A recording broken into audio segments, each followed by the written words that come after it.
Et puis un autre événement ce week-end, le festival Anima. Depuis plus de 35 ans, il met à l'honneur les plus grands noms du cinéma d'animation. Ça se passe à Flagey. Laura Duclerc, vous êtes sur place. Alors Laura, cette année, plus de 300 films sont sélectionnés. Des films européens et belges bien sûr, mais combien de films bruxellois ?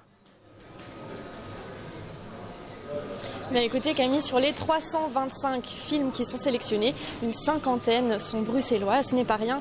Alors le festival va se dérouler toute la semaine jusqu'à dimanche prochain. Et du dessin animé, du film d'animation, il y en aura vraiment pour tous les goûts et pour tous les âges. Alors sachez que le matin et l'après-midi, les projections sont destinées à un jeune public, aux enfants, et en soirée ce sera plutôt pour les adultes. Et vous pourrez vraiment venir vous gaver de courts-métrages et de longs-métrages. Et le clou du spectacle, comme chaque année, ce sera la nuit animée. Samedi prochain, jusque tard dans la nuit, vers 2-3 heures du matin, vous pourrez enchaîner les courts-métrages toute la soirée. Alors vous l'avez dit, de nombreux réalisateurs sont mis à l'honneur et parmi eux, des Bruxellois. J'ai justement avec moi une réalisatrice bruxelloise, Rocio Alvarez. Bonjour. Alors vous avez réalisé le film Symbiosis Carnal. Décrivez-nous un peu ce film, de quoi ça parle, quelle est l'histoire? Symbiosis Carnal,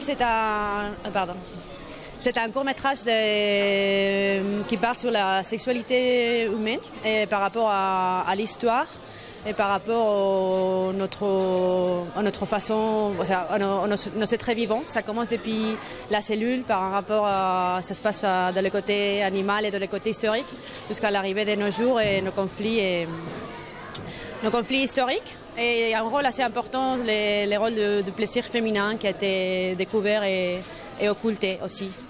Du coup, c'est une sorte de voyage poétique, mais avec un petit peu une touche de critique et d'humour. Et combien de temps dure ce film? Combien de temps dure? Il fait 10 minutes. 10 minutes. C'est un court-métrage donc. Et combien de temps est-ce que vous avez travaillé sur ce film et comment est-ce que vous avez procédé pour créer ce film? Vous avez travaillé seul ou en équipe? J'ai travaillé presque 2 ans. Et dans la totalité, je l'ai fait presque seule, mais aussi avec une boîte de production. J'ai gagné la résidence Start de Zorobabel et Caméra, etc. En 2000, il y a 2 ans comme ça. Et ça a commencé avec eux. Aussi, il y avait une petite collaboration de Canal Plus Espagne. Et après, c'est grâce à l'aide de Wallonie-Bruxelles en concursant qu'on a eu un peu de financement. Du coup, je l'ai fait presque toute seule, mais j'ai eu des stagiaires de la Combre super chouettes et certains animateurs. Et bon, bien sûr, la musique, les sons, tout ça. D'accord, et qu'est-ce que ça représente pour vous d'être sélectionné ici? Ça me fait très plaisir parce que je suis espagnole, mais un peu belge presque. C'est un peu le festival belge par excellence. Et c'était la première fois quand je suis venue il y a 5 ans, il y avait mon film de fin d'études, Écart de conduite. Ça fait très plaisir et j'adore Anima, ça me fait très plaisir.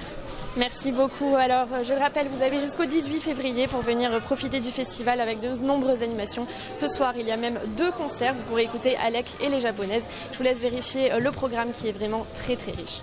Merci à vous Laura pour toute cette précision en direct ainsi qu'à votre invité.